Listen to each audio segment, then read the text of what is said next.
In this video, we're going to continue writing our list type class. So far, we've written the constructors, a default and a non-default, and we've defined our data fields for the class. Now we can write our other methods. We had 6 other methods that we had goals for creating. We can write these in any order at all. And in this video, we're going to learn how to throw exceptions in our method. So far in this class, we've used exceptions. We've caught exceptions using the try-catch block, but we haven't actually thrown exceptions in our code. So that'll be something new to look forward to as we create this next method in the list class. So the next one we're going to write is the method that retrieves a value at a specific position. So this will operate like the get method in the ArrayList class. And you probably remember that the get method in ArrayList takes an integer parameter, and that represents the array index of the value to retrieve. And then it returns the value of the object at that position within the collection. So we're going to write the same kind of method in our list class. I'm going to come over to IntelliJ. And remember, you can list these in any order you want. So I'm making a public method get. And I want it to take an integer index.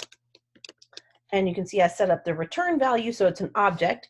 That's because the information in our array is of type object. So if we're returning one of those pieces of information, we're returning an object data type.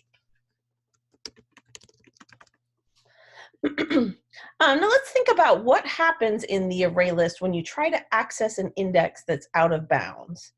In the get method, it throws an array index out of bounds exception. So if we want to duplicate that kind of functionality, we'll have to do the same kind of thing in our own code.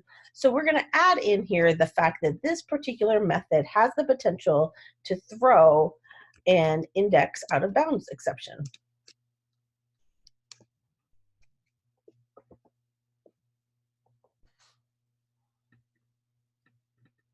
You can use autocomplete to fill it in there, or you can type the whole thing yourself.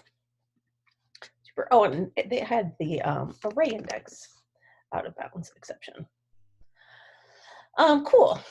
So now we're ready to implement the body for our get method. And let's think about lists that we could have. I drew a little example. I know we haven't written the method that allows us to put information into the array yet, but just suppose that we have an array that's already been started and we stored some data in it, like maybe we have 1, 9, 8, 5, and we have a 10 item maximum size, and right now there's just those 4 data values in there. Then our data members in the class would look like this. We have the array that stores our data values. So we have 4 integers in this. And there's 4 values, so actual size is 4. And it looks like maybe we used our default constructor, so we set the max size to be 10. So the 2 possible things that can happen are the user might call our method with an index that's out of bounds. They might call it with something that doesn't exist, that's not part of our collection. So for example, if we called it with index 6, we'd think like 0, 1, 2, 3, 4, 5, 6. Well, that's a value that's way over here, and there's nothing stored there in our array. So in that case, we'd want to be able to throw an exception to say, hey, there's nothing over there. The other possibility is that the user provides an index that is in bounds, that does exist in our collection. And of course, in that case, we'd want to return the object at that index. So if they called the get method with index 3, that's 0, 1, 2, 3, we'd want to return the value 5. That's the value at that position. So we're going to have to handle both of those cases in our code. And so we're choosing between option 1 and option 2. We'll need a conditional statement in there because that's what allows us to make decisions within our code. So I'm going to set up in my object class a variable that stores the return value. So it's an object data type. And this is the value that I want to return. And we don't know what value we want to return yet. It might be something that's part of our array list or our list that we're creating in the array, or it might be that that value doesn't exist. So I'm going to initialize this variable value to be null. That just means right now the value that's in there doesn't exist.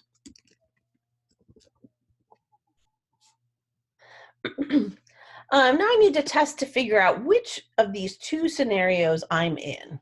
So let's think about this. What allows me, based on these data fields within my collection, to know that the index 3 is good, but know that the index 6 is too big? Well, we can't compare it to maximum size because that just tells us how many total spaces are in there, but doesn't help us delimitate where the good data ends. To figure out where the last valid index is, we have to look at the actual size. The last valid index in this example was 3, which is always the actual size minus 1. So we want to test to see if the index that the user passes in as the parameter is less than actual size, then that means that the value exists. And then otherwise, if that's not true, then the index is out of bounds. So let's first think about what we want to do if the index exists. So if the index exists, we want to return the value that's at that particular index. So we want to set value equal to the array at position index. That's the space that they requested. And then at the end of our program, we want to return value. So again, we've initialized value, so it's null, means it doesn't have a existing data value yet. Then if the value exists, if it's inbounds, we set value equal to the array at position index, and we'll return that value at the end of our method. So now let's think about what should happen if the index is out of bounds. Well, in that case, we want to throw this index out of bounds exception. We just put in here, this throws array index out of bounds exception. And we have to instantiate that so that it's a new object of that data type. So this array index out of bounds exception, that's a data type. So we're calling its constructor right here to create a new exception of that particular data type. So fantastic. At this point, we've created the get method. We checked to see if the array index was too big. And if it wasn't, then we've returned the value at that index. If it was too big, then we've returned this array index out of bounds exception, which then the main program that's calling this get method has the option of either catching or allowing it to generate the exception and print the call stack trace and end the program. So the person using our class has the option of handling that exception in either way.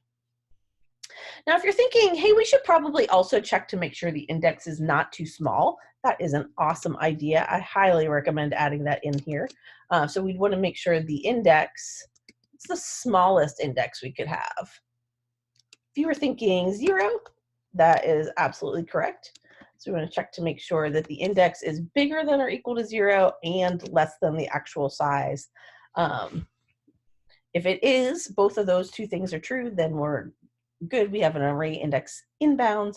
Otherwise, we want to generate this out of bounds exception.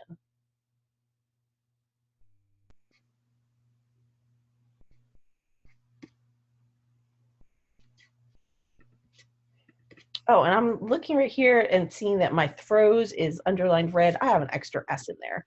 You want it to just be throw new array index out of bounds exception.